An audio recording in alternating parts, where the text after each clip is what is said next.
దేవుడు లేకుండా బ్రతికి ఏం చేయలేము, ఆయనతో బ్రతుకుతానే ధన్యత. కానీ ఈ మాట జ్ఞాపకం చేసుకోండి, యేసు ప్రభు నీ రక్షణ కొరకు అన్నీ చేసి పెట్టాడండి. ఈరోజు నీకు కృపనిచ్చాడు, ప్రేమనిచ్చాడు, దయనిచ్చాడు, జాలినిచ్చాడు, అన్నీ ఇచ్చాడు. ఈరోజు ఆయన చేతులు నీ వైపు చాచున్నాయి. ఆయన నమ్మిన వారు నశింపక నిత్య జీవం కలిగి ఉంటారని తండ్రి వాగ్దానం చేశారు. నమ్మిన వారు, యేసుని నమ్మిన వారు నశింపరు. నమ్ముతాం అంటే కేవలం నమ్ముతాం కాదు. అదే పేతురు చెప్తాడు పెంతెకొస్తు దినమున, ఏమని చెప్తాడు? ఇదిగో మేము చేసిన తప్పు మేము గ్రహిస్తున్నాం, ఇప్పుడు మేము ఏం చేయాలి అన్నదప్పుడు పేతురు చెప్తాడు, నమ్మి బాప్తీసం పొందండి, రక్షణ అనుగ్రహించబడుతుంది. ఆ రోజు 3,000 మంది రక్షించబడి బాప్తీసం తీసుకున్నారంట, సంఘంలో చేర్చబడ్డారు. You see that is the policy. ఈరోజు యూ కాంట్ సే నేను అప్పుడే కాదు బాప్తీసం అంటే, you still want live for self. నీ స్వార్థంలో బ్రతుకుతా, నీ ఇష్టం ప్రకారం బ్రతుకుతా. కొంతమంది అంటే నేను పడిపోతాను, నువ్వెవడ పడతాను, నువ్వెవడ నిలబడతాను. అది నీ శక్తి కాదు, నీకు కావాల్సిన పరిశుద్ధాత్మ శక్తి. నీ శక్తి ద్వారా ఎప్పుడు నువ్వు నిలబడలేవు. ఎందుకంటే ప్రతి మానవుడు పడినోడే, మానవ స్వభావం పడింది. నీకు కావాల్సిన పరిశుద్ధాత్మ శక్తి కృపాకాలంలో ఉన్నావు. కృప కనికరం కలిగిన దేవుడు ఉన్నాడు. నీకు కృప చూపించి నిన్ను లేవనెత్తి, నిన్ను క్షమించి, నిన్ను బలపరిచి ఆయన బిడ్డగా చేస్తావు. కానీ ఒక మాట అడుగుతాను, నీవు బిడ్డగా ఉండటానికి ఆశపడుతున్నావా, బానిసగా ఉండటానికి ఆశపడుతున్నావా?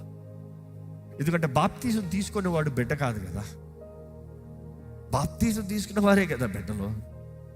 ఆయన రక్తంలో ముద్రించబడిన వారే కదా, కడగబడిన వారే కదా, మరణం నుండి జీవంలోకి వచ్చిన వారు. ఎందుకంటే when we say baptism we say death, burial, resurrection. ఒక వ్యక్తి చావాలి, పాతిపెట్టబడాలి, తిరిగి లేగాలి. బైబిల్లో ఉంది, క్రీస్తుతో పాటు మరణిస్తేనే కానీ క్రీస్తుతో పాటు లెగుస్తాం లేదంట. బాప్తిజం సాదృశ్యం అదే కదా. It is like a ceremony, అంటే సర్మనీ, ఒక వివాహ కార్యక్రమం. వివాహం చూడండి, ఆ వివాహం లాగా, ఆ వివాహ కార్యక్రమం లాగా మాకు పెళ్ళైపోయింది అని నువ్వు చెప్పించుకుంటే పెళ్ళైపోయినట్ట. ఆ కార్యక్రమం ఎందుకు? అది ఉండాలి. అది ఉంటేనే, ఆ ఓట్స్ ఉంటేనే, ఆ వాగ్దానాలు ప్రమాణాలు ఉంటేనే అది వివాహం స్థిరపరచబడినట్లుగా. మాకు మేము చెప్పించుకుంటామంటే అయిపోయేదా? అట్లా కాదు కదా. బాప్తీసం కూడా అలాంటిదండి. నేను ఏసైనా నమ్మేశానంటే అయిపోయేది కాదు. కొంతమంది తెక్క ప్రశ్నలు అడుగుతూ, సిలువ మీద వేలాడిన పక్కన దొంగ బాప్తీసం తీసుకోలేదు కదా,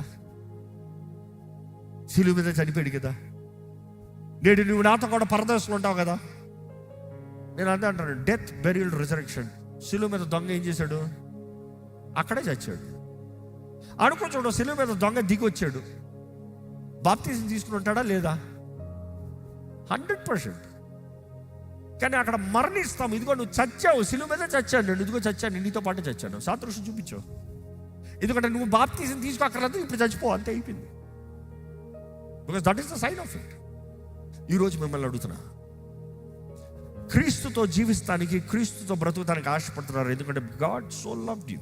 తండ్రి నేను ప్రేమిస్తున్నాడు, కుమారుడు నిన్ను ఎంతో ప్రేమిస్తున్నాడు. సిలువ గురించి మాట్లాడాలంటే ఎంత మాట్లాడచ్చు, టైం అయింది కానీ ఎంత మాట్లాడచ్చు.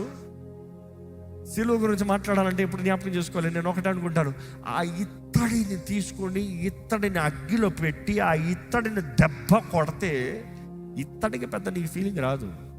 కానీ యేసు ప్రభుని ఆ యెరూషలేముకి వెళ్ళినప్పుడు నేను చూశానండి, ఆ కేఫా ఇంటి కింద, ప్రధాన యాజకుడి ఇంటి కింద, అక్కడే చెరసాల ఉంటుంది, అందులో ఆయన పెట్టి గుద్ది కొట్టి రాత్రంతా అక్కడ హింస పెట్టారు. మామూలుగా కాదు, ఆయన గడ్డాన్ని పీకి తల మీద కొట్టి, ఎవరు కొట్టారో చెప్పు, ఎగతాళి చేసి.